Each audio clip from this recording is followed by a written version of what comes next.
conference today, and I'll also be speaking. Thank you for coming to listen to us. The other panels look so incredible, so we know it's difficult to choose. We've titled our panel Affiliations of Desire, and the idea behind the panel is to set Bernadette Mayer's lyric epistolary narrative, the desires of mothers to please others in letters, in dialogue with new narrative practices of confronting sociocultural norms surrounding sexuality, the body, femininity, and community, in order to create new spaces for non-conforming subjects to thrive and commune. Mayer composes her book while pregnant with her third child, living with her family in isolation from her affiliates in the second-generation New York school writing community, many of whom the letters address. Like new narrative writing, key to Desire's confrontation is the troubling of binaries, real versus artificial, natural versus cultural, by evoking the complexity of real persons while simultaneously self-consciously reinventing multiple genres, epistle, prose poem, diary, and memoir, impure hybrid spaces that are no less essential than physical spaces for risk-taking and exploration. In putting together this panel, I invited Laynie, Browne, Julia Bloch, and then Julie Carr also, who's not here with us today. She had to leave because of the fires, to present, because I'm familiar with their work in connection with Bernadette Mayer and in connection with this book. The book was first published in 1994 by Hard Press, and the edition has been long out of print, and so I have a small press called Split Level, and I thought it would be great to reprint the book. There was no digital copy, so I typed in the book by hand, which was an incredible experience. I kind of regretted the decision to do it halfway through, and then was really glad that I did it, because it was a great way of knowing the text and reading it and rereading it. And then Nightboat Press reprinted it with Split Level, so it's great to have that text back in the world. I will read my paper first, and then we'll hear from Julia and then Laynie. And instead of doing the bios verbally, I just put them up here so we can scroll down when each person is reading and you can find out more about them. But I'll scroll through myself, and I have a video for you to watch while I read. Make sure sound is off, so we don't need sound.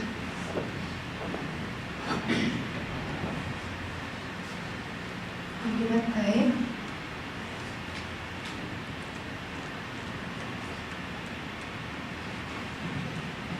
Yes, we are. How might we use the materials and forms imposed upon us to create subjects that are otherwise than dictated by convention scripts? Investigating this question, I set Desire's and Gail Scott's My Paris, with their narratives about the female body in public and private space, in conversation with the work of Anne Halperin and Yvonne Rainer. As Mayer and Scott subvert the vehicle of narrative to create otherwise narratives, these postmodern female dance artists of the 60s and 70s moved to de-skill the body of received dance forms, revealing the otherwise of a body trained into ballet's canons of beauty, grace, and harmony, or into modern dance as articulated by Isadora Duncan and Martha Graham's archetypal feminine bodies emanating emotions. Halperin, an early innovator, worked with dancers from 1955 on her Marin County Outdoors Redwood dance deck, focusing on the body as an anatomical entity and deconstructing each movement into component parts, examining the way that, for example, swinging an arm or picking up a stone alters the body's structure and position in space, and then improvising from the bare body out. Rainer furthered these lines of practice, producing dances like Trio A, which you can see behind me, radically remaking not only conventions of the feminine dancing body, but also what dance itself might do. As Halperin and Rainer confront the ideal feminine dancing body, Mayer's seemingly autobiographical first-person speaker encounters the body ripe with traditional feminine scripts surrounding children, pregnancy, and housework. Her non-romanticized description of these tasks are often ill at ease, to say the least, with convention, and as the narration progresses, both female body and the textual body become increasingly excessive, uncontained, and thus they counter and resist the domesticated feminine, which cinches in. Desires also unsettles the domestic sphere's storied boundaries between public and private, and its intimate letters overflow with invectives against social structures manifest in prices of food, of gas, of heating oil, local perceptions of her and her family, the bemoaned necessity of employment, the struggle to remain out of the poverty class. Indeed, Mayer's text seems pregnant not just with her third child, but with her entire family, her town and surrounding regions, other writers, living and dead, a multitude of genres. While the concerns of My Paris's narrator are far from Desire's North American domestic sphere, Gail Scott's book also presses against cultural scripts for the female body, as well as for the female writer, and troubles not only scripts for individuals, but also for larger cultural forms. Queer, native French-speaking but not French, on a funded 6-month writing residency in Paris and not quite a resident, but definitely not a tourist, not quite legal and yet not at risk, the new restrictions of visas, she is told, will not be applied to her, but only to non-Anglo-European immigrants from the south, i.e. Africa, Maghribia. Just as Desires extends its resistance towards conventional mother scripts to the private bubble of the domestic sphere, My Paris extends the tension between gender and writer to question the type of subject a city such as Paris affords. The book begins, quote, like a heroine from Balzac, I am on a divan, thus putting the narrator in practically the only gesture the literary imagination of Paris has to offer her, a reclining odalisque, the object of another's gaze. And yet the heroine has a pen in her hand, and yet the heroine writes, creating an example of what Scott in Spaces Like Stairs calls writing subject in the feminine. Not, she clarifies, the self as a feminist or otherwise predetermined figure, but a complex tissue of texts, experience evolving in the very act of writing. Mayer's and Scott's writing subjects in the feminine may take up personal genres, such as the letter and the diary, but they extend the tensions found in individual scripts to a larger social milieu. Anne Halprin built performances out of the discoveries made on her dance deck. One, titled Apartment 6, has immediate resonance with Desires in its ability not only to draw attention to the constructed nature of what might seem to be natural gender scripts, but also to make visible layers of reality happening simultaneously with the script of the domestic sphere, but often ignored because inconvenient or in tension with, or even dangerous to, the tight boxes of convention. Performed 3 times a week for a month at the San Francisco Playhouse in 1965, the set was a domestic space with a working kitchen whose window opened to the actual outside.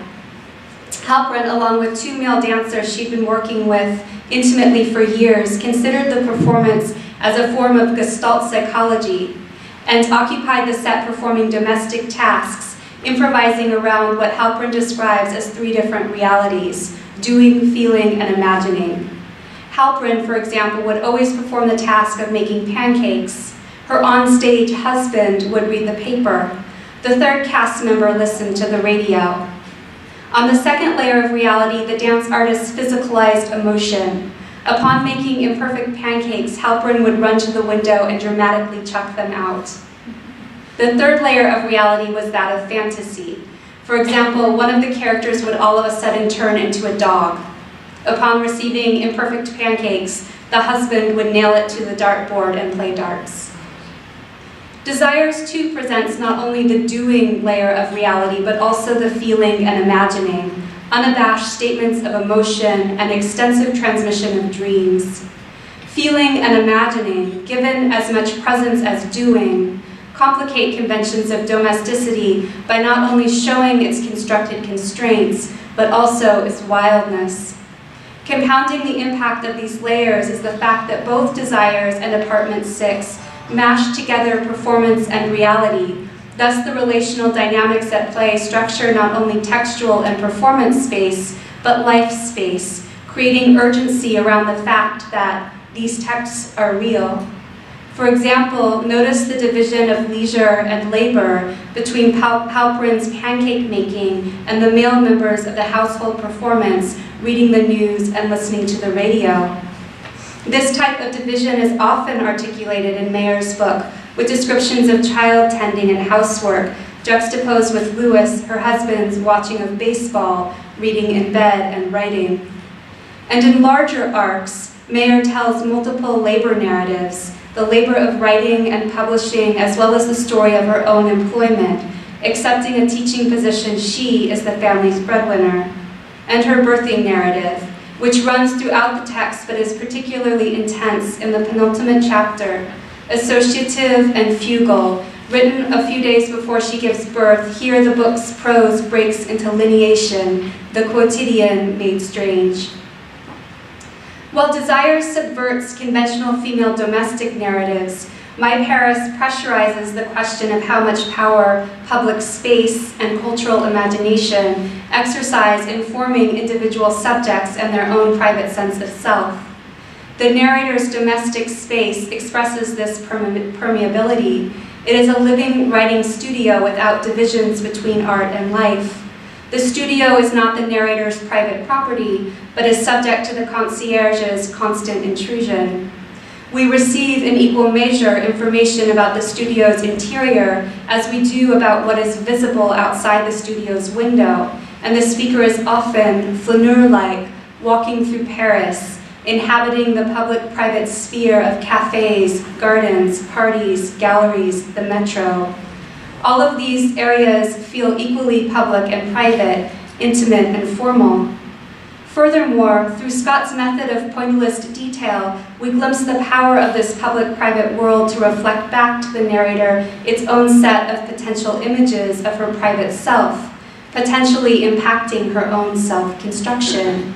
Quote, drifting, past display window, Rue Saint-Honoré, lit by Max Ernst reel, announcing Le Sexe d'Alors at Beaubourg, two pretty women, jerky film, arousing each other, furtive, embarrassed fingers entering folds while giggling into camera, then forcing dildo in.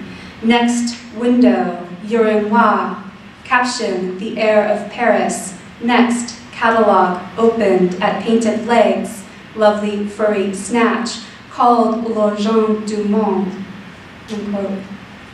Here the narrator describes a window advertising the 1995 exhibition in Paris, which gathered 500 pieces of 20th century representations of sex in art. While the exhibition took up its topic from many subject positions and angles, the narrator conveys to us male-authored images of female queerness and of the female body, images of herself. Furthermore, these images are given to us via a shop window, art and self as commodity, brought to you by a museum designed by male starchitects, luring the public in with images of the female body constructed by Max Ernst and Gustave Courbet. The narrator's keen awareness of the public sphere's power exposes the way in which the city's script creates a space that many can only inhabit uneasily and precariously. Quote, cool and cloudy, reading in paper about famous Kenyan athlete, lacking visa like me, jumping into Seine to save elderly Frenchman, in act of suiciding. 1 month later, Kenyan receiving 2 letters from prefecture, one citing bravery, the other inviting him to leave country. Not like you, S, declaring on the phone. Trio A, created by Yvonne Rainer in 1966, and first performed as a trio at Judson Memorial Church, is a series of motions that take between 4.5 and 5 minutes to complete. Performed as a single phrase with uninflected distribution of energy, none of the motions within the phrase are repeated, and each gesture is given the same emphasis. Transitions have equal weight with positions. Most performances have at least 3 dancers moving through the sequence at their own rate, and the piece has been performed by dancers and non-dancers alike, to music or to sound experiments, such as falling wooden slats, in street clothes, or nude, wearing a 5-foot American flag, with ballet or tap inflections or unadorned. Dancers are instructed not to look at the audience to emphasize the workmanlike aspect of movement. The piece has been hailed as a new paradigm for dance, violating nearly every classic dance convention of rhythm, line, phrasing, and repetition. By stripping dance of conventions, Rayner allows us to see bodies in motion otherwise than the motion of scripts, the motion of techniques, traditions, and assumptions. Like the patterns of the body in motion, syntax creates the deep tissue work of texts, offering the potential for resistance to normative scripts by deranging the system itself. Remarkably, in Desires and My Paris, syntax performs this very resistance while narration simultaneously unfolds, similar to the dancing body that undoes the dance. While Mayer's letters convey larger narrative arcs, her sentences move in modular units, attaching unit to unit via commas, and often not in orderly cause and effect manner. For example, the following is presented as one long sentence broken up by commas. The lapis lazuli beads got unstrung and scattered all over the floor. We never see Tim anymore. It's crazy to move and have to write so many more letters, to have to think all the time of so many more people. Marie's little, there's skywriting at sunset. Louis is afraid she'll catch him watching the broken TV. Like smoking cigarettes, it's become the hottest night, a pink line. Scattering and regathering, this performative syntax organizes not only sentences but also the larger text by a logic of assembly every bit as essential as its narrative of pregnancy.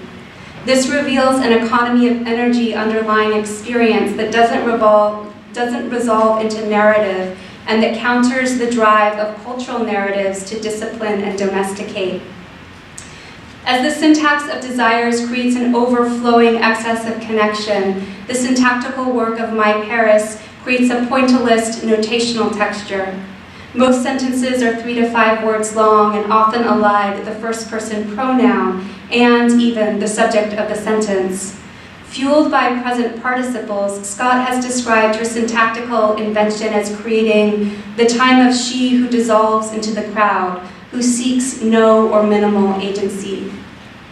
While Parisian cultural narratives gender the flaneur male and confine the female body to a reclined posture in interior space, Scott's syntactical work reprograms language to afford her narrator the flaneur's subject position, Baudelaire's incognito poet lost in a crowd. In addition, this technique creates a charged, minimalist energy focusing on the present moment. This focus, however, does not exclude, does not lock identity into a singular point. Scott's frequent use of French phrases often, but not always translated into English, and the narrator's namelessness, as well as the stylistic habit of calling other characters only by their first initial, creates a multiplicity of identity, strengthened by its refraction through compact, action-oriented phrases. While one might think these techniques create a text that could be anyone's text, the effect is more complex, commenting on shared plural fabrics of identity and the power of the clearly engaged present moment to pull this fabric through a focus so sharp it reveals the workings of the public-private dynamic that manifests as self. Thank you.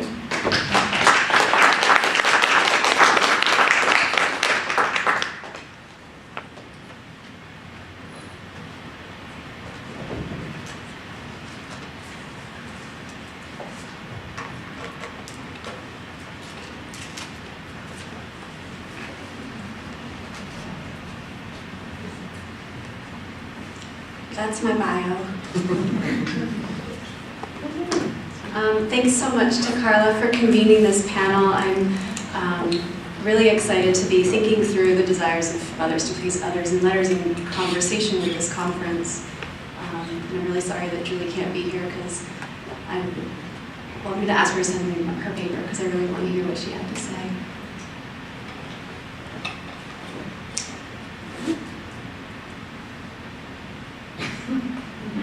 And I apologize, Karla, that this is not the split level press cover of the Desires of Mothers to Please Others and Letters, but it'll become clear in a moment why this is the cover that I wanted to display. So my talk begins with two epigraphs. In her 2001 book, Plot, Claudia Rankine likens the desire to conceive a child to the desire for narrative. She writes, "The drive in utero is fiction-filled." Fiction here surely means what is imagined, but it also has to mean narrative itself, the representation of event sequence, causes and effects linked or fractured, conventions of story form. Few works of poetry constellate the desirous affects and narrative pitfalls of reproductive futurity as vividly as Bernadette Mayer's 1994 epistolary long poem, The Desires of Mothers to Please Others in Letters. As a work adjacent to and affiliated with the queer temporalities of the new narrative movement, Desires can be read as a kind of sideways articulation of queer futurity.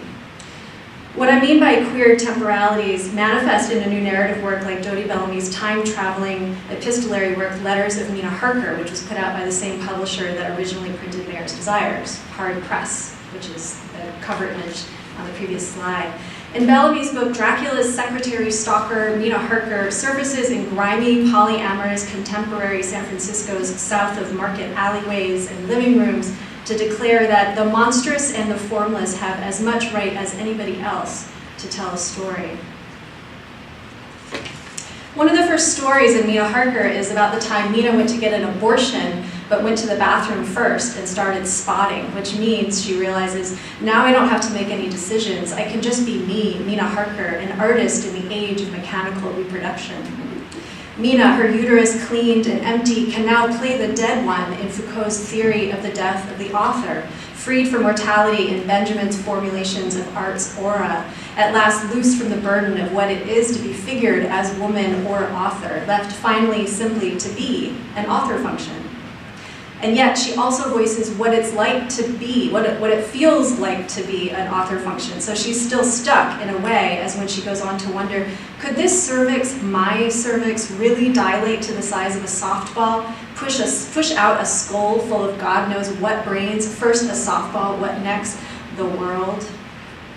Mina ironizes the world-making cliches of pregnancy and childbirth, reveals them as monstrous and overdetermined as anything else about narratives governing the female body, and acknowledges the ideological function of the author, while somehow also making room for her narrator's curiosities around kinship and desire.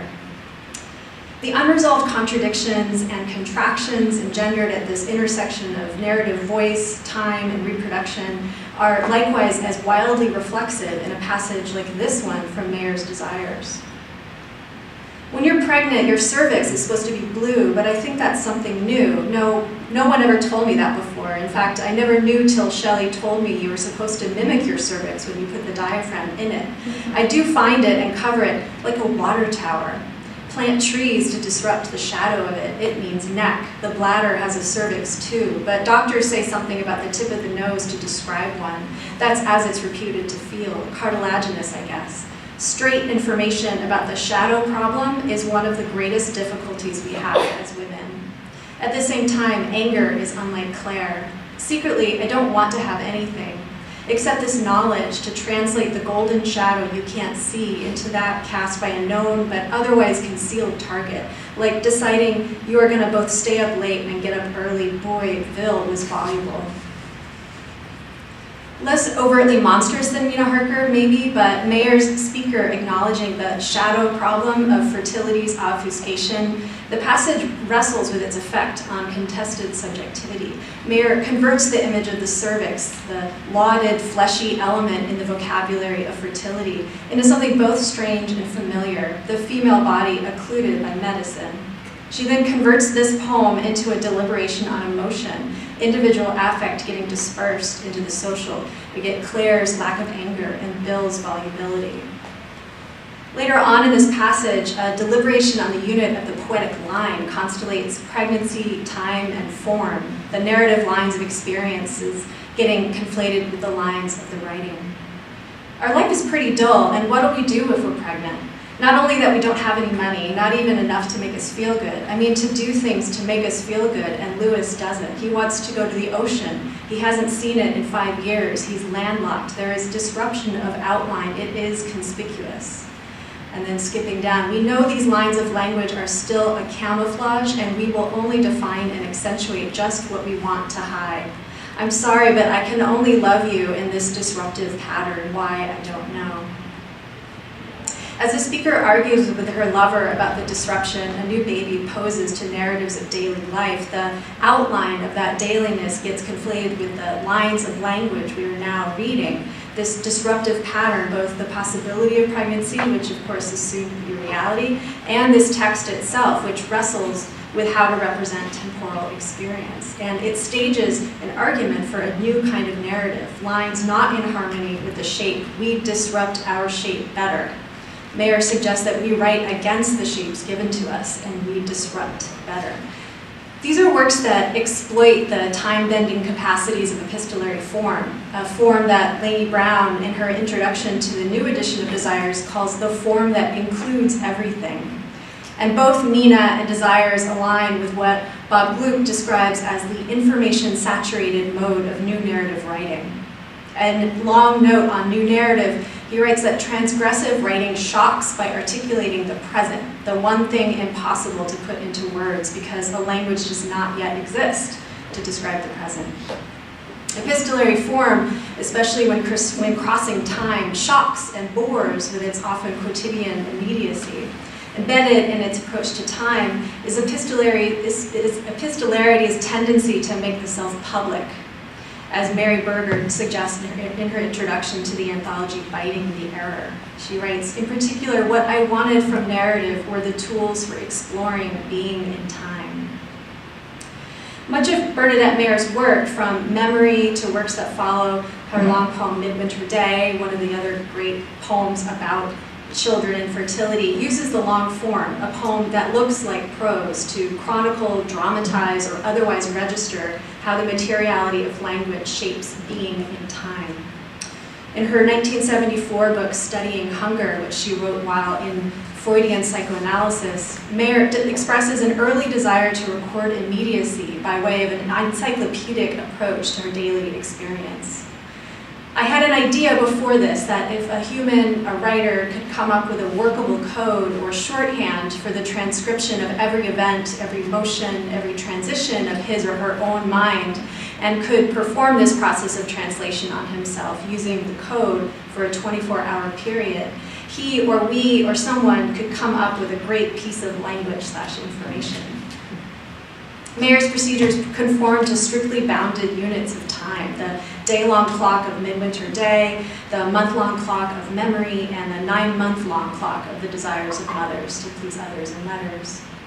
In a 1985 interview, Mayer indicated the neoclassical impulses describing her self-described obsession with time sequences. She wrote, in one of the Egyptian myths, someone, a god no doubt, gets into a boat with his scribe to study the 12 hours of the day, and he spends an hour in each. That's a beautiful thought, and that form would interweave.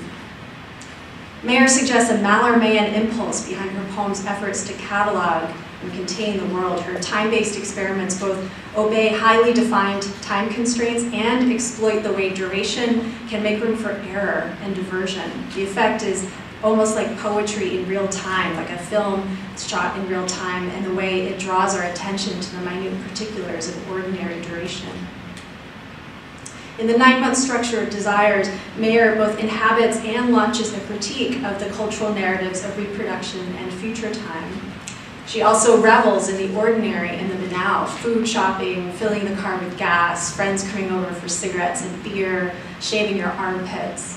The banal is a hallmark of queer temporalities as conceived by Elizabeth Freeman, who writes in Time Binds, a work that draws on reproductive futurity in queer time by Heather Love, Jose Munoz, Catherine von Stockton.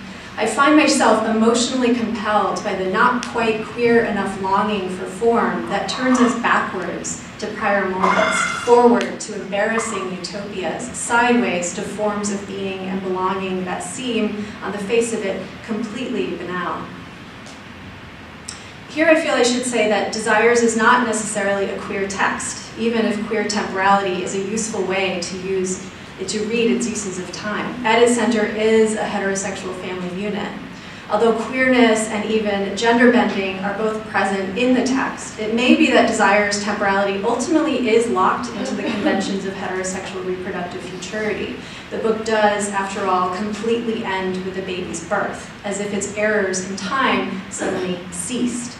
And in this way, it reminds me of one of the puzzling failures of queer imagination in Maggie Nelson's The Argonauts, which also locks shut once the baby is born, future apparently achieved. As a contrast, consider the recombinatory procedures that thwart reproductive narrative endgames in work by Margaret Christakis or Claudia Rankine in Plot.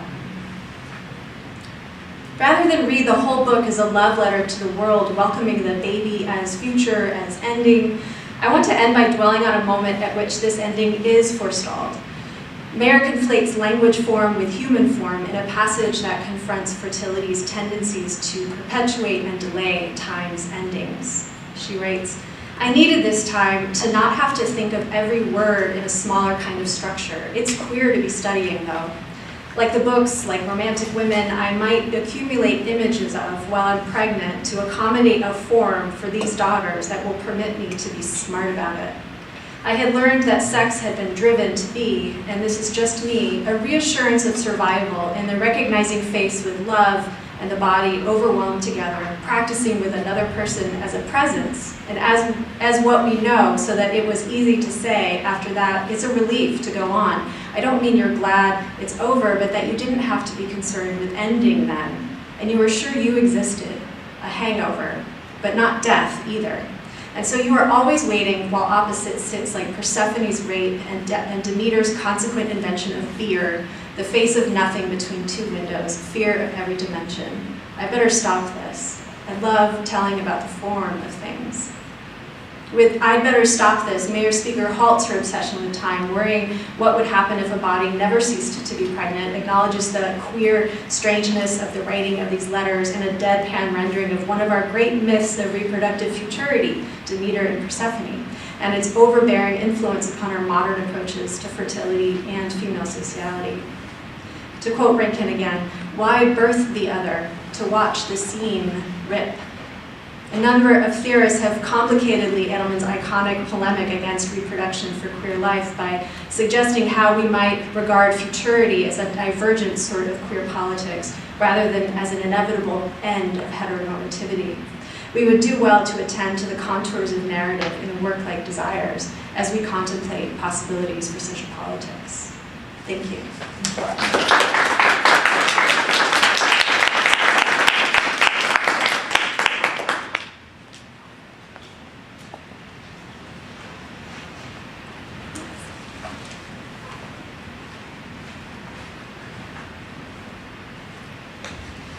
Thank you all for being here.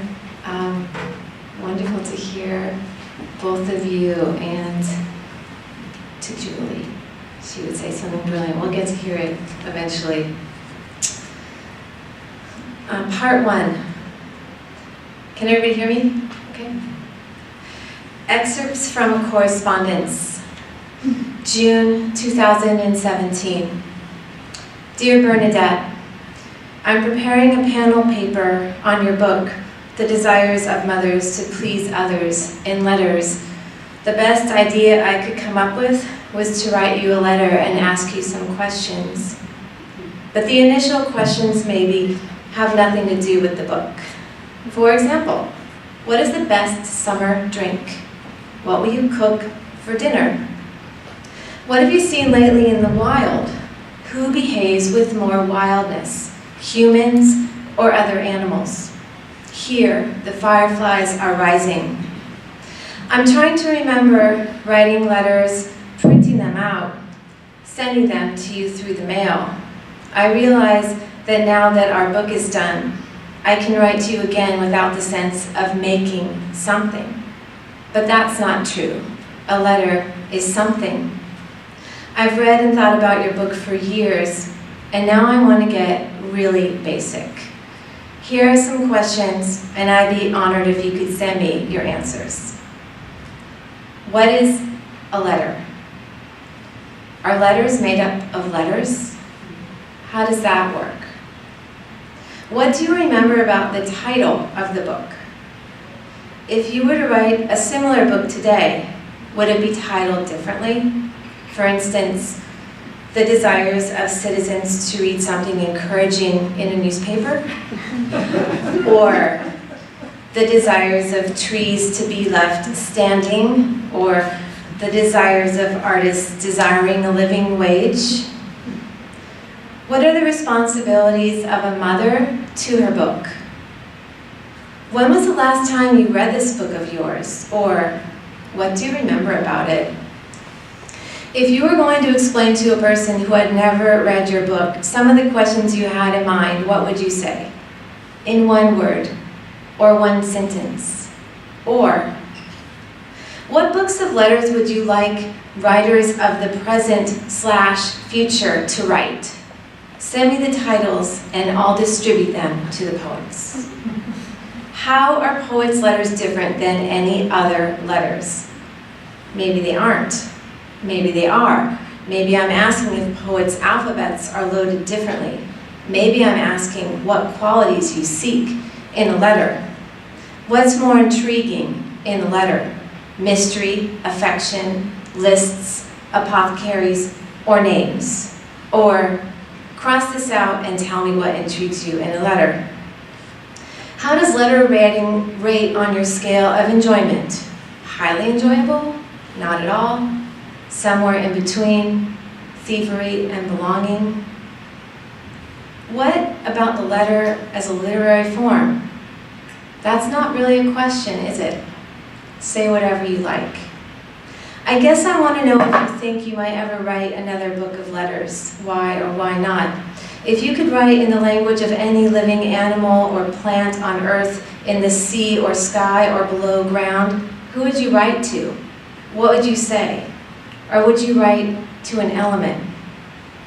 What literary correspondences have you read in recent years that you have enjoyed? What's the worst insult you've ever read in a letter? What about a letter constructed entirely of questions? What would you ask the oracle today, any day you choose? This concludes my questions regarding letters for the moment. I'm going to put this in the mail now and wish for your reply. Love, Laynie B. Apis M. Dear Lady Laynie, the best summer drink, I think, is cold hibiscus tea with a tiny, only very tiny bit of sugar in your heart. A great health drink is cucumber and beet, also cold, plus it makes those guys feel like you like them. For dinner, we've been trading maple syrup for venison sausages because the sausage guy's brother doesn't like them. The leaves are raucously blowing. I see hummingbirds. Maybe we'll see some fireflies. Letters originally came from runes. I think for that book, when I wrote it, the people whose house we were renting wanted a full detailed report of each of the items of furniture because they were so precious to them. Meanwhile, everyone wanted me to write and tell them all about Marie's every movement, so I took them seriously and was happy too, thus the title. It's a wonderful title, which just fell from the sky for its purpose, so I would never have to find another one. Maybe we could have The Desires of Mothers for Trees to Be Letters and Wear Costumes. Desires of Mothers to Please Others in Letters is one of those books that was already written for me. When I was younger, I thought if you get yourself into the right state of mind, whatever you wanted to write would be written for you by somebody. So perhaps it's true. I think letters are that particular form, with address, body, exclamation, exclamation, exclamation, and closing. Of course, that only letters can be. Poets in general should write letters to me or to you. about the sky, the womb, raining only on part of the visible world, the problems of squirrels, etc. Often it seems describing what's happened is funny to us and to others, and often it's a little different than it was because you can actually open the door that way. Or maybe if you write letters, you wind up being a poet, no matter what. In letters, you can always think hard about the person they're addressed to and then know what to say. You could write a letter, "Dear nameless one, who are you? Something ate all our hostas. I would say, I wanted to keep busy." I like affection in a letter, don't you? To me, letter writing is highly enjoyable to do and read. I'd like to have a correspondence with an octopus, wouldn't you? Patterson is a wonderful movie, but the Dickinson movie is dark and stiff. Come if you can to the July picnic reading. You can sleep over to, maybe it'll be summerish. Summerish becomes when it rains lightly while you're eating raspberries. Love, Bernadette. Dear Bernadette, before we go any further, I just have to say that letter writing to named and unnamed persons is so natural, like breathing, that I didn't even notice until this moment that I'm writing this talk, or not writing it, in the form of letters. Before I move forward, I'll just add that cold hibiscus tea brewed with a hint of licorice and lavender is the ultimate, viscous and silky, red like blood. I believe it gives me powers. Did you see the movie The Love Witch? The film seems relevant to new narrative, and it's set in the Bay Area. But back to your letter. You write, quote, "The people whose house we were renting wanted a full detailed report of each of the items of furniture because they were so precious to them. I'm going to interpret this to mean that it is helpful to use constraints. If you have to write something, then you figure out how to make it your own." I was thinking about how economic realities like landlords are a continual thread in your writings. I was thinking about power relations and questions of ownership and authority. I was reading the newspaper and feeling sick as a repetition. This point also makes me think about perception. A landlord wants a written account of furniture. A writer is paying rent, also in words. How is description and interaction demanded of a writer by a landlord? If furniture is the concern of this landlord, then time is the concern of the writer. So by combining all aspects of living as a tenant, mother, citizen, etc., it's more sustainable to include what we'd rather not cut out, right? You write, "Meanwhile, everyone wanted me to write and tell them all about Marie's every movement, so I took them seriously and was happy, thus the title.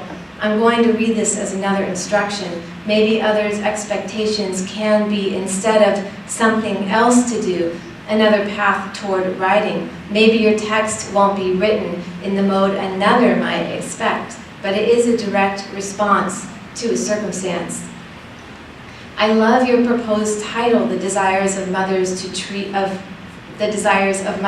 for Trees to be Letters and Wear Costumes. You say, Desires of Mothers to Please Others in Letters is one of those books that was already written for you. Okay, I must admit, I don't really understand this statement. Or maybe I understand it only in the way I understand poetry, which is often making meaning for oneself. Language enters the body, inscribes something. If Desires of Mothers to Please Others in Letters was already written, I assume that you don't mean that one day you woke up and found this manuscript on your doorstep, wrapped in a blanket in a basket with a note that read, "Please take care of my book." No. I assume one of several other possibilities. I will relay them here. 1. You sit down to write at night when the kids are asleep, and in that moment of exhaustion, elation, or frustration, your mind is filled with your many pursuits and responsibilities. You have so much content, you never have to search for material. You start to type, or you pick up a pen, and you just continue. You don't need to ask, what am I writing now, or what shall I write? You already contain the work forthcoming. 2. This book has been written before. No, it's never been written before, so you can't mean that. But maybe you mean that thoughts have been thought by many writers in similar, though different life situations. What does any writer think about before writing? Of all of the books that have already been written. And so, in a way, we know the future. If we are writers, we can predict that we will be writing a book that in some sense already exists in the world by virtue of our being in the world. The book was already written because your destiny as a writer is settled. You aren't wondering if you'd rather be a race car driver. Now the words are in your mouth and in your hands in the same way a check is in the mail and the moon also rises. 3. A question to your statement about, quote, the right state of mind. You say, quote, thought if you get yourself into the right state of mind, whatever you wanted will be written for you. But what is the right state of mind? And how do we get there? You write, quote, in letters you can always think hard about the person they're addressed to and then know what to say.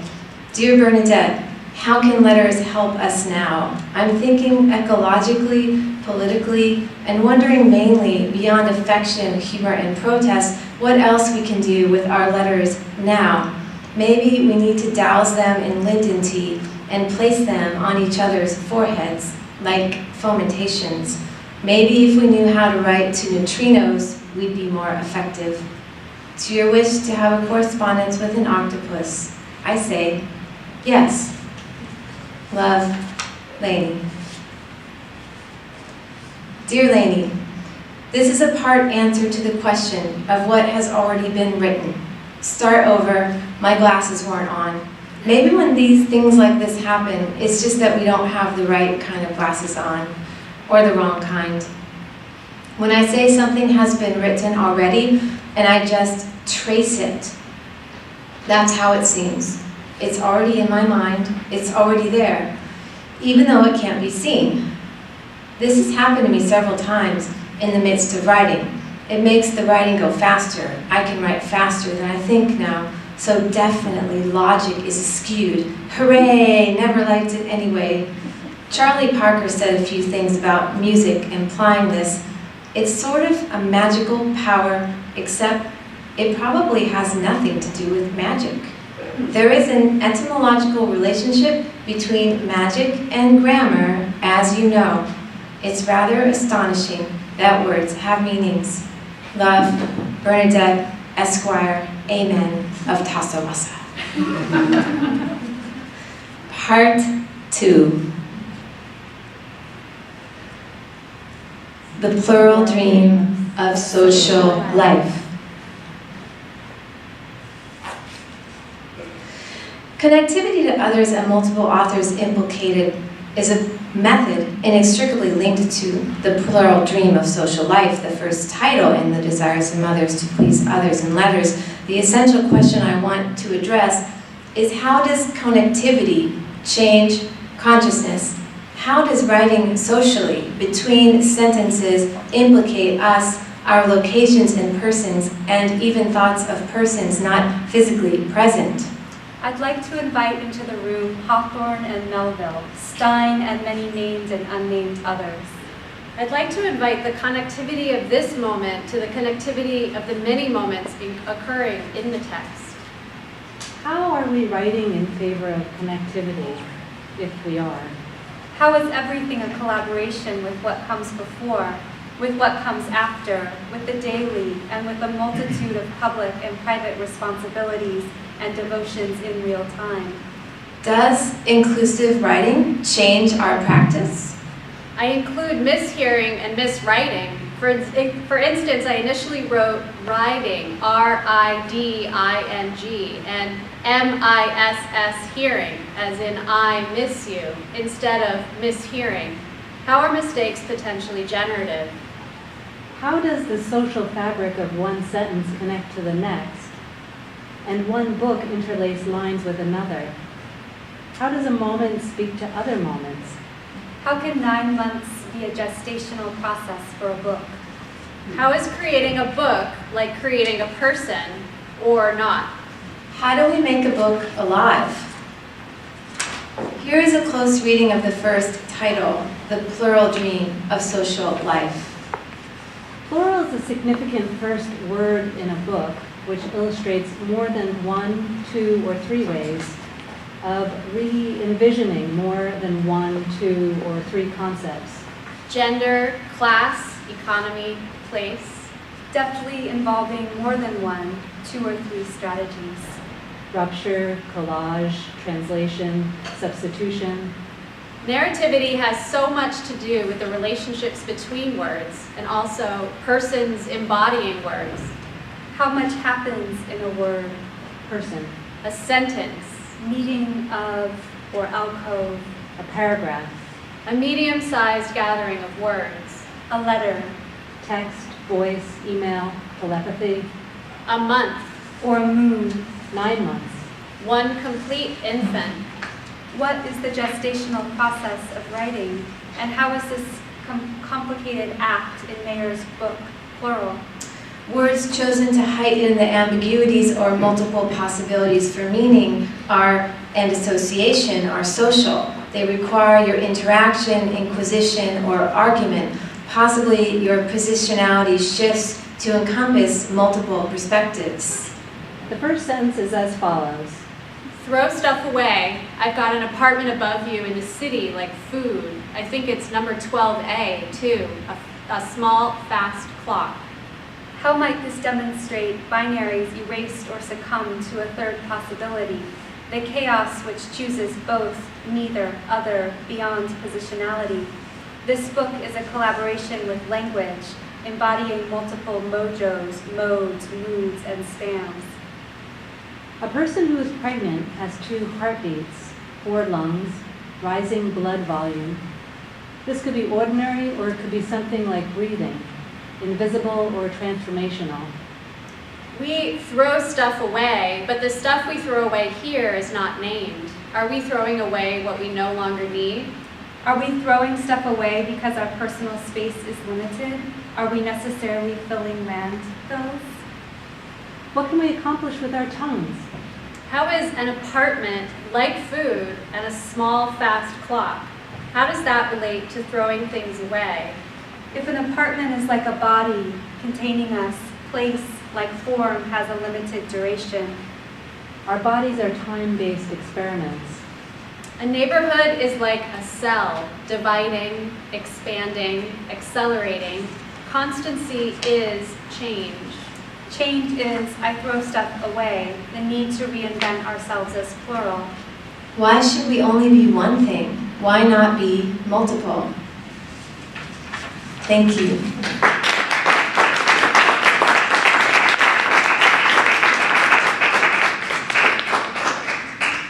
So we have time for questions and conversation if there are questions and conversation to be had.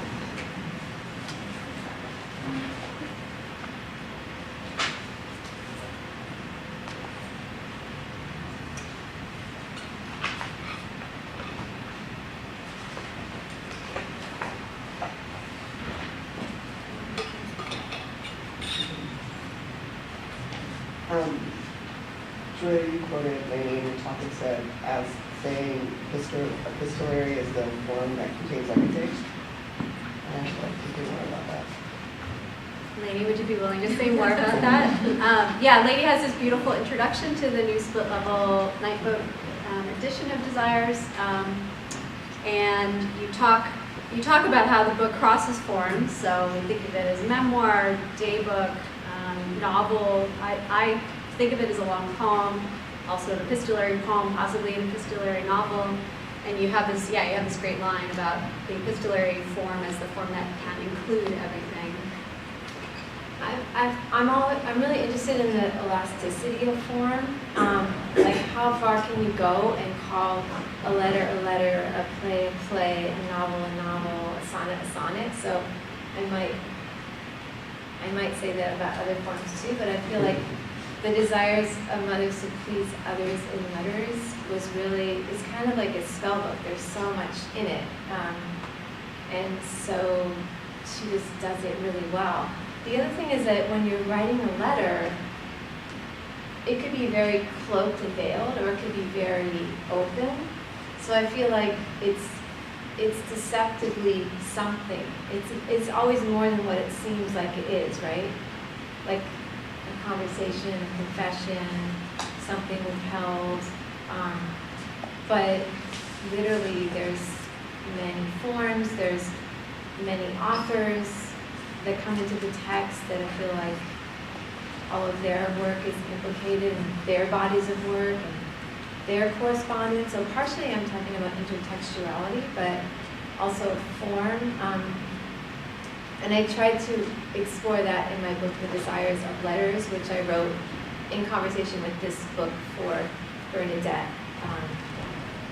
Recipes, plays, invoices, letters between people who never wrote to each other, living and dead. So I think any form, I mean, I'm interested in how any form could contain everything. It's impossible, but I like the impossible, I guess. I think another way it's expansive epistolary writing is that it's interested in so many different types of information, like the super local, what someone ate for lunch and where they got the food, to the political information about other texts. And the sentences, even though it feels continuous, the sentences also shift in the syntax. Like sometimes the syntax is so wonky, it won't read into proper sentences even if there are periods. And then sometimes the syntax feels very conversational and extremely almost like surface accessible. So that's another way I think that form just expands There's so one much. more that I'm just thinking of too, is that for me this book was a really important, I'd read nothing like it in the sense that it combines the quotidian and the global. So I feel like it's really disputing this idea of domestic space isn't the world and domestic space isn't political. Very much is, and it's very clear to see. You almost can't separate the sentences in the book. It's like a living tissue, and everything comes into it. And so the quotidian is not trivialized or separate from everything happening. Economics, physicality, love, sex, writing, the daily news, the neighborhood, it's all there. In other words, she's not deliberately omitting anything. And I think it's a really good question to ask. What am I omitting? As all of us when we're writing, what are we consciously or unconsciously pushing out of the frame because we feel like, okay, that's not okay right now, or nobody wants to hear that. And I feel like for me, when I read her work and saw the way that she didn't relegate certain things as trivial, but it was all in there, that was really amazing. It makes me think too of how the mediation of letters. So I think about a book like Desires or Mina Harker or any number of epistolary poetic works, some of which are based on so-called real letters. And just like a teaching anecdote, I'm teaching a class in the library archives this semester, and I've brought in original historical, mostly 19th century letters, and a bunch of students in the class were like, but they're writing as if someone else is going to read these, not just the person they wrote to. It's like it had never occurred to them that, yes, people wrote these knowing that they might someday be published as essays or collected as manifestos.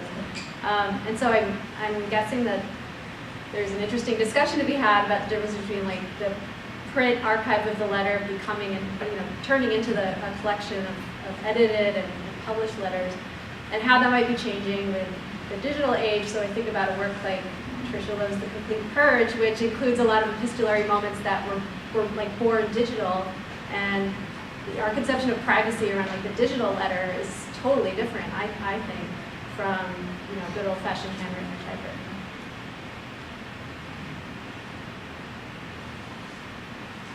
I went to the Frank O'Hara kind of riff panel this morning, and I've always been so enamored of and inspired by personism, Frank O'Hara's idea of personism, right? And which my little bastardized one slogan line is, don't pick up the phone, write a letter instead, write a poem instead, right? Like use the energy that desires to connect and put it into writing.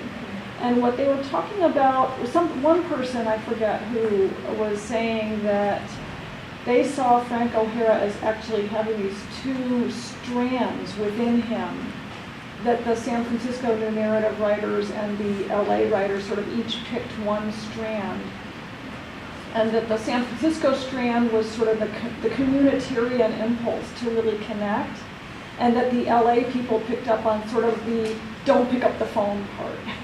You know, the desire to really protect your individual voice and your individuality. So, you know, I've always seen desires of mothers to please others in letters as a feminist kind of version of personism. But now after this morning, hearing this other take is, you know, that he had this kind of cutting off part and this kind of connected part, now I'm sort of all in a fluid about how to, whether it, you know, kind of what to map on to Bernadette's project and what not to. But anyway, if that opens up any room to riff on your guys' parts, I'd be interested. Well, it just reminds me of how often she's inviting people to visit in her letters. That seems part of the real text part, where she really, I mean, you're reading it, it's clearly a literary object, but also she's saying come visit, or mentioning a visit someone else had just taken place. So I think that's, you know, that's very different than that kind of pulling away, or, you know, don't make the phone call, make the literary objects. Yeah, I think so too. I feel like it's not either or with Bernadette, it's both and. It's this sociability and that separating off to write, but also writing amid the chaos in the community seems very present. And I feel like she's a master of like making the connection by sliding away. I mean, listening to Laynie's talk made me think when I went to upstate New York when I was a graduate student to interview Bernadette, and all these beautifully crafted, perfect questions, and she like refused to answer any of my questions. She just talked about what she wanted to talk about. So I very quickly learned like I had to go off script, and I wasn't going to get any of my questions answered. But she was totally connecting with me. Like she was being very generous and very responsive. But it was a connection that I had to just respect the new contours of. Like I couldn't control it. Yeah. Karla?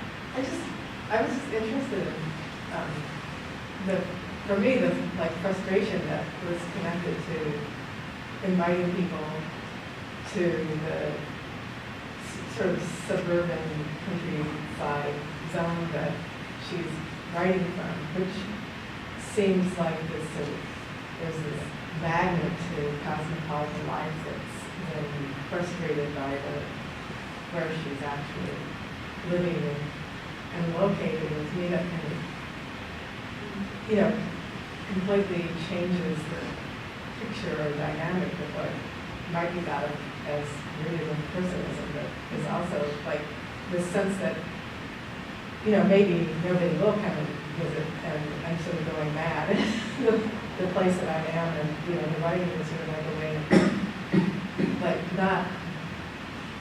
not doing that. You know.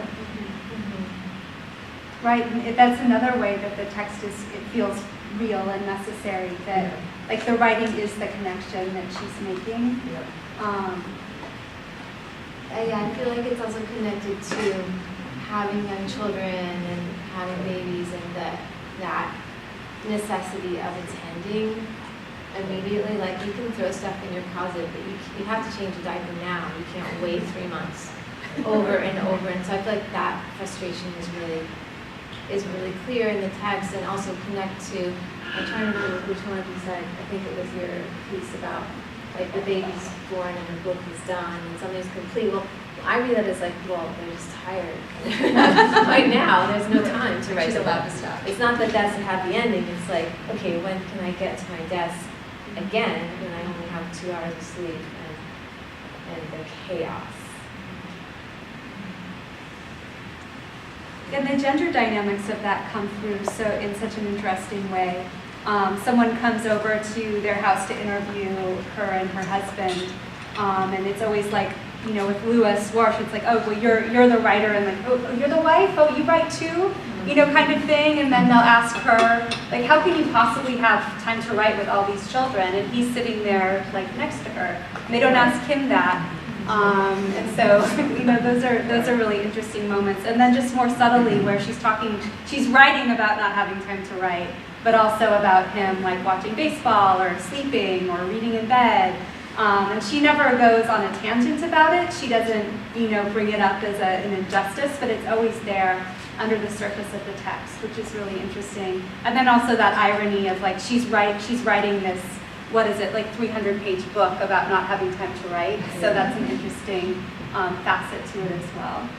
I feel like another thing that's under the surface like that is how this space of imagination is this generative space that also puts the text in this non-conventional, non-monogamy, non-normative relational aspect, because there's many named people and lovers, and there's many not named people. And so there's like relationships, and then there's more relationships, and there's imagined relationships, and we don't know always who's who and what the constellations are. And I feel like that opens up this really freedom space, freedom around space, but also generative, creative space.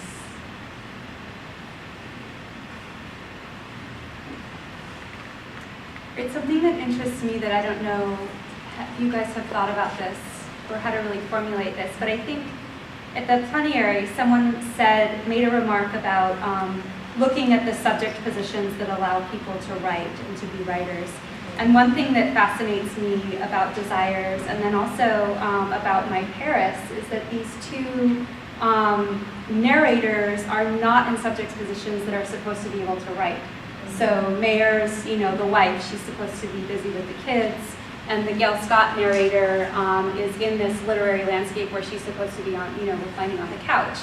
And so I think it's interesting to think, like, what allows that subject position to take on the role of narrator, and how is that embodied in their formal work in the text, and the way that they use language and they tell story. I don't know if you guys have thoughts on that, or... Yeah, well, I mean, I came to Bernadette Mayer after thinking about the Poets Who Inherit the Modernist Long Poem as this big cultural masterwork.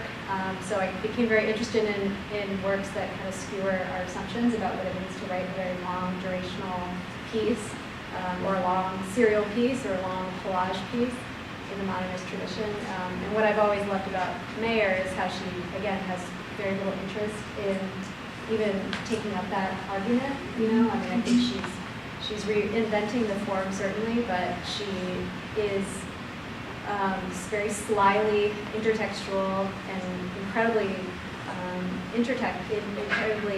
intellectual in her references throughout all of her texts. And she achieves that through her, you know, amazing parataxis and the saturation of the texture of the pages.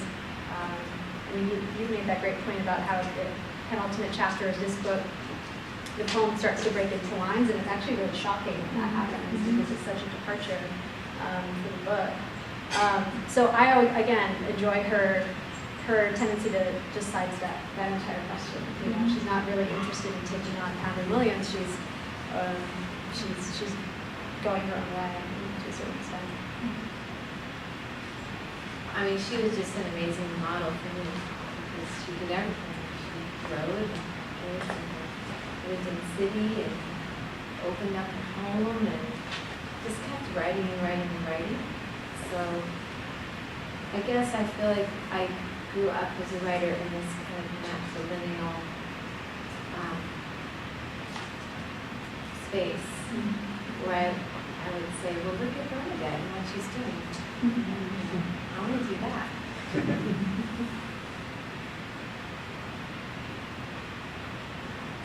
I felt like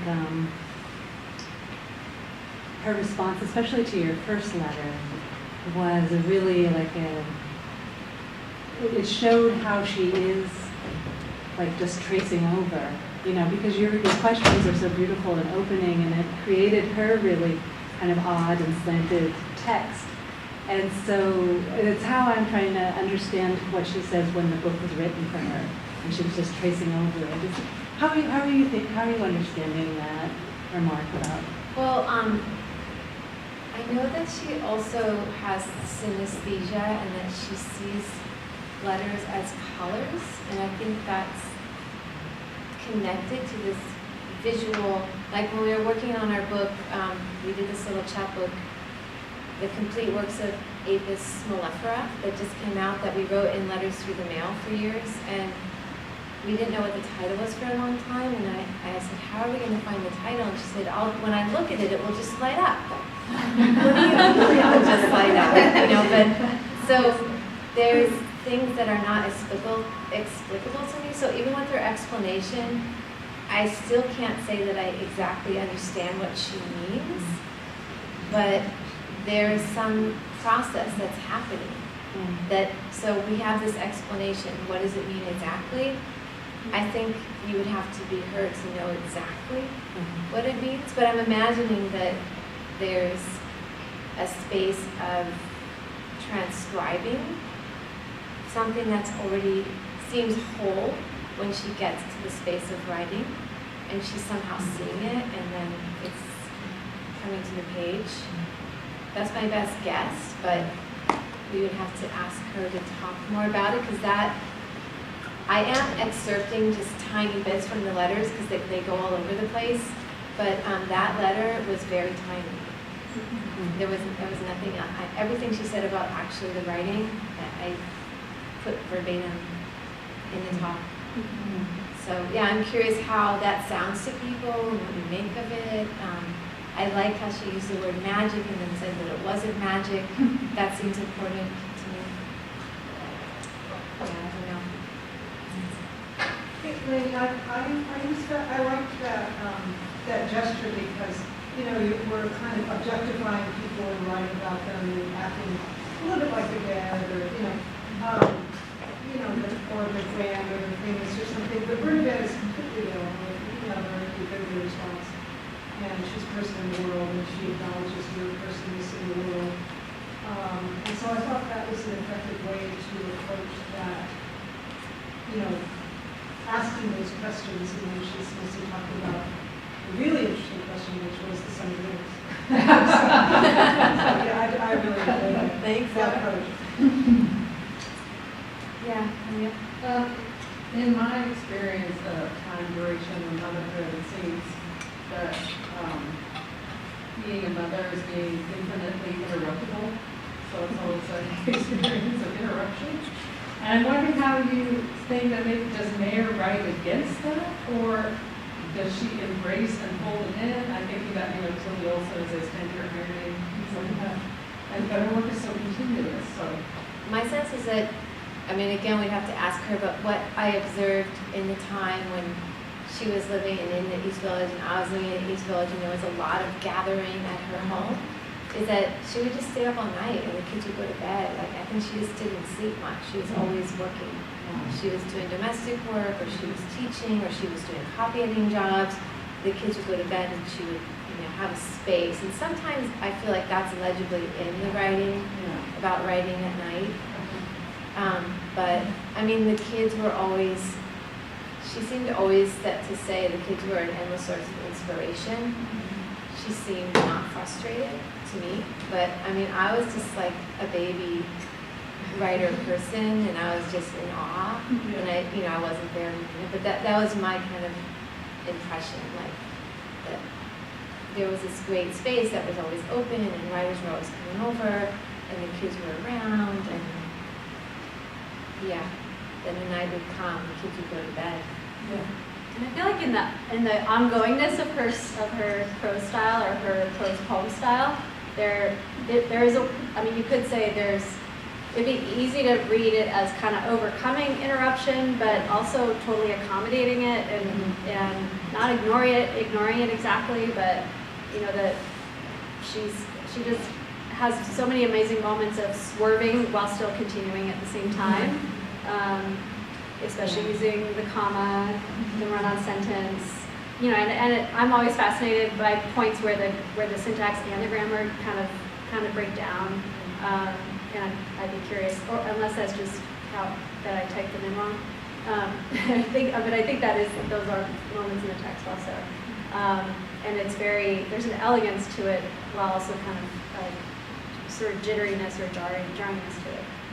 And putting the kids into the work, I feel, is another strategy that was really formative for me to see how she did that. They're just in there. They interrupt. That's in there. That's part of it.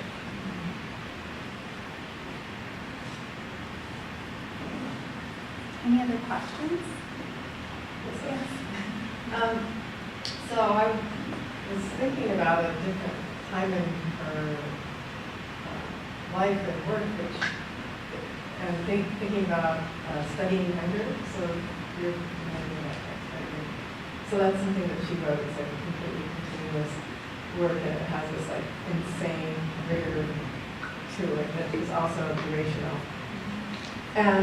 But it's coming out of this kind of radical state of autonomy rather than of the domestic. But it's also very ambiguously or ambivalently related to literary writing and to what you might think of as art writing. Like it seems to be very connected to what's happening in sort of the sort of dematerialization of art objects. So you could think of that work as like a work that's participating in a visual art field.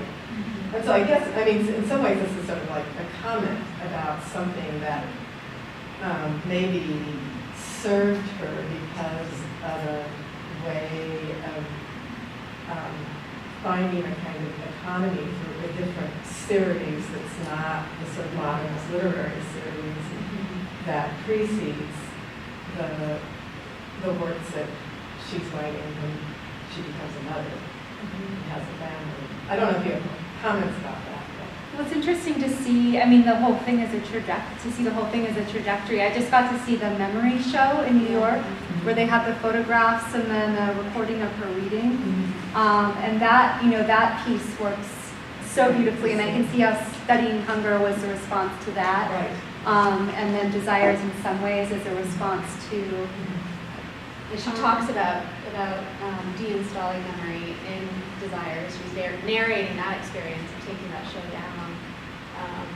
It makes me think of, I think Lyle Shaw has this argument that there's something about the site that maybe governs a lot of her work. There's a commitment to site-specific poetics, a site-specific writing, and so when we read her as a visual artist or an installation artist, that helps us think about place in a different way, and that actually links back to your earlier comment. I think about what it meant to be a far-flung poet, inviting people into this kind of remote area. And there is certainly, I mean, you could totally read this as a place-based poem, a poem about where she is, and you could also do that with mid-winter day. So there could be something to be said about the way the epistolary poem can contain a place as much as anything else. And time, right? We were talking about that earlier, Karla and I, that all the different time-based experiments in the different books is a through line, but I think also the study of thought and different states of consciousness, and then brain science is in all of her work, and I think that's connected to studying hunger, just thinking about how thought works and how consciousness works and what happens through therapy to thought. And it's also interesting to see the shift into epistolary form when she moves away, because it's like that's not needed when she's living in New York, more than a sort of introspective spiral of studying the mind. And, and dreaming is also in all her work. The ethics of sleep. Yeah.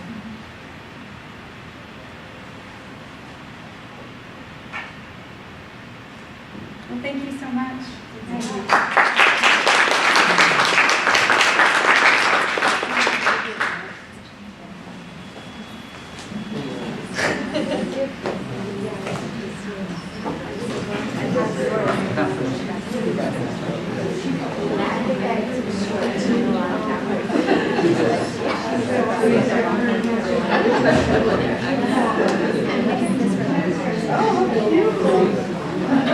Oh,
a good portion of my actions, which I felt really wanted. And she was amazing. Money was amazing. I was like, how are we going to chop honey? And then Ryan shows up, and I'm like, oh, great. Brent already offered the book jobs. Brent was like, whenever you want, just let us know. I was like, it's too expensive to Cincinnati. And I was like, got a good head on your shoulders. You were kind of dressed. So,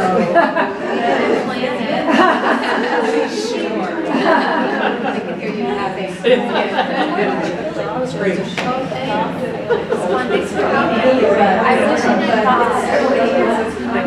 Then you guys could hear, right? Oh, yeah, we could totally hear. You could hear and hopefully get to hear and hopefully project. Oh, yeah, I was wondering. Very. Yeah.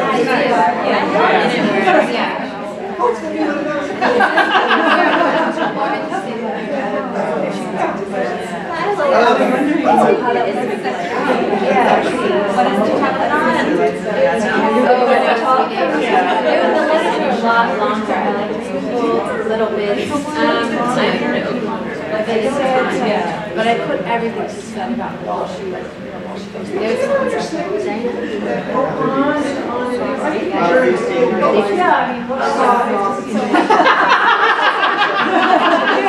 we're writing an email. And then 3 weeks of nothing.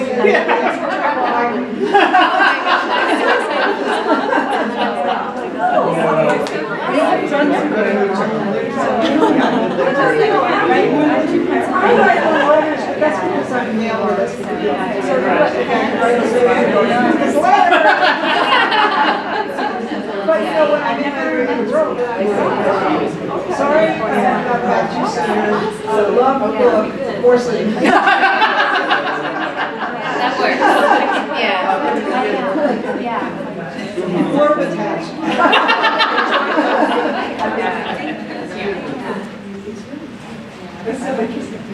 Hi. I have ways I can totally do it related. But different, you know, like, I thought you really had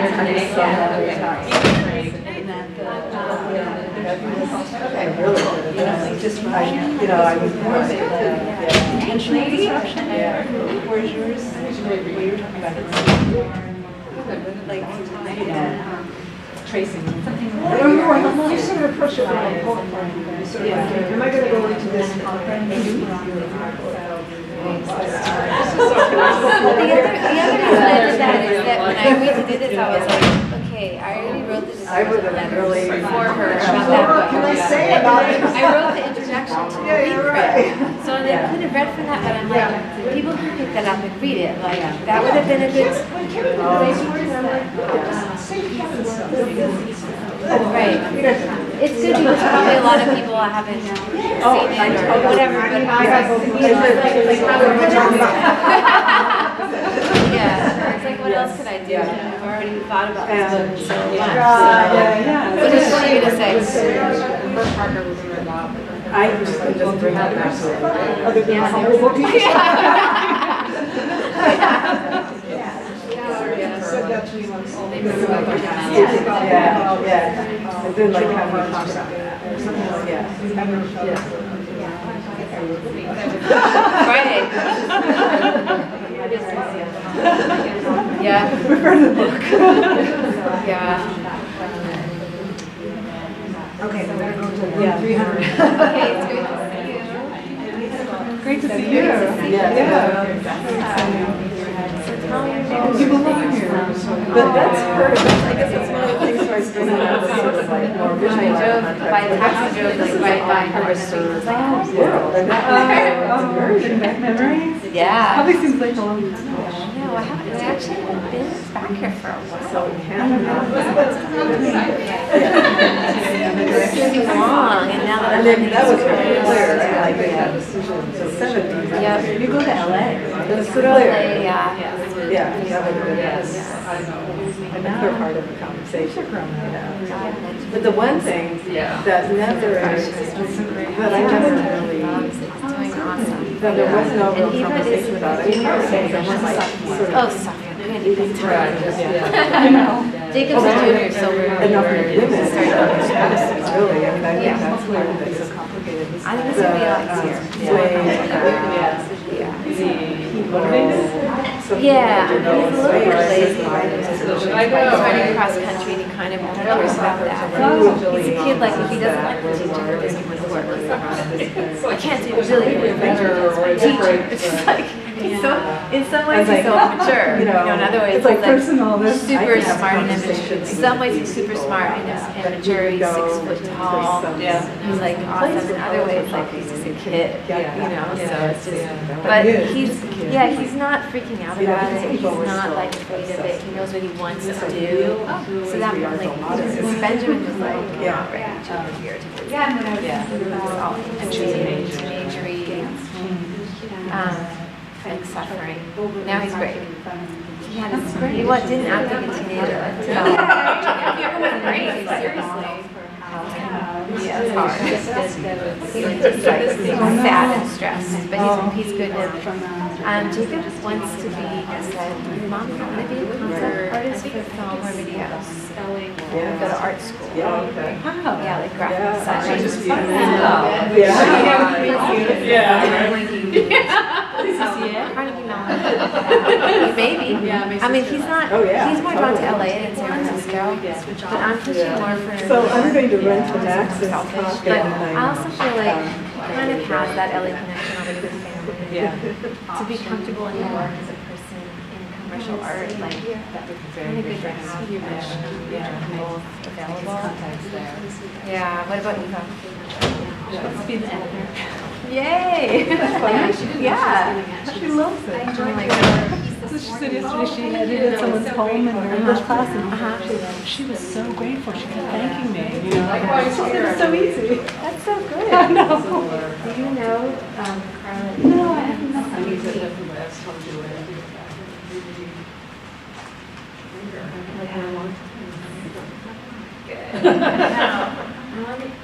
Hi, it's so nice to meet you. I really enjoyed your talk. Thank you. Thank Thank you. It's great to see the dancing. And I saw that work at Documenta this summer. And how they had. Did you see They that? have Yeah. a piece of apartment 6? Yes, they did. That They were showing like artifacts from So I've just seen some photos and I tried to find if it was ever filmed, but I wasn't able to see. There were no films or anything. There There were were sort no of like artifacts and sketches and things. So amazing. It does. Yeah. It's slapstick. I know. Oh, thanks. It's crazy to I look at that. love the Yeah. connection. Excited about it also. Like trying to look at the things, you know, to try and make the It's not connection. really, I was listening to your Of course. academic prose. Definitely like correspondence and how it's easier to see it in the movement. No, it's good. I know. This is my Which current is so funny. session, so I was like, Karla oh, this about that. no, It's it's like really something good. that Thinking first about I was like, it. is I this think it's good just to because know I'm that thinking there's about these very- things at the same time, I but was I just see the thinking that connection. I was like, I know the dance was like illustrate something about how the language works. No, that was really great. Yes, yes, yes, and that's how really we're active. connected to that. Yeah. Right. Yeah, like I liked how Kathy was Sure. Physical sense of words, like tone, Right. shape, Yeah. yeah, yeah. When it's hybrid. I was teaching a course on Yeah, that. I mean, it's always just texting material. It's amazing how short a time it is when you really get down to it. Yeah. All your thoughts, especially when you have a full paper. You know, I was thinking like, form and language and less so shy, we more can- performative. Like I would have loved to do some We brought it in. performing sort of Yeah. start with. Yeah. Maybe I could do this at the other time. So have like and then mix again, have letters and then couple them and like put Putting the yourself letters in it and then offer it to you. Yeah, it's also like, put it interesting, on like your I recently forehead. looked at the two documentaries Maybe I made should about do that. her and about and just how different, like now, so late in their lives, they and the documentaries kind of like package like who and what they were. Oh, yeah. Like Anne Halpern's very like, you know, as the earth and, you know, this kind of like smoothie, flowy person and how like her narrative is like packaged in those terms and then Yvonne Rainer is so much more like sort of series that it mysterious. Yeah. Interesting. Definitely not like cleaning, you know. And you're saying the documentaries were doing that to them? Packages in Yeah. some ways, Yeah. you know, they give like a set, they try to give a sense of the people Yeah. and just like, you know, where they're interviewed and their houses and all those kind of things. Yeah. I'll be back soon. I'm gonna go get more. Hey, Really block, but yeah. It's such a pleasure to meet you. I'm a big fan of your work. Oh, thank you. Yeah. I love it. Thank you. Thank you.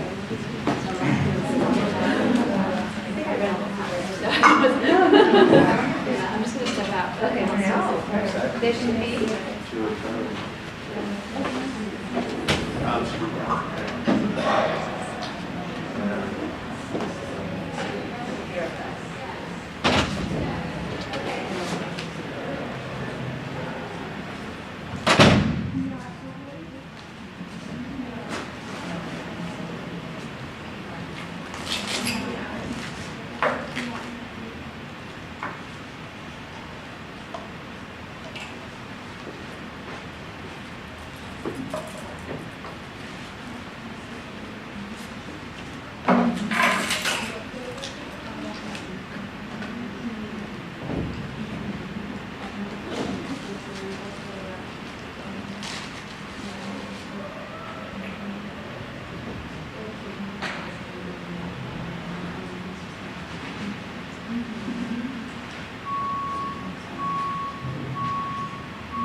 Kind of neat.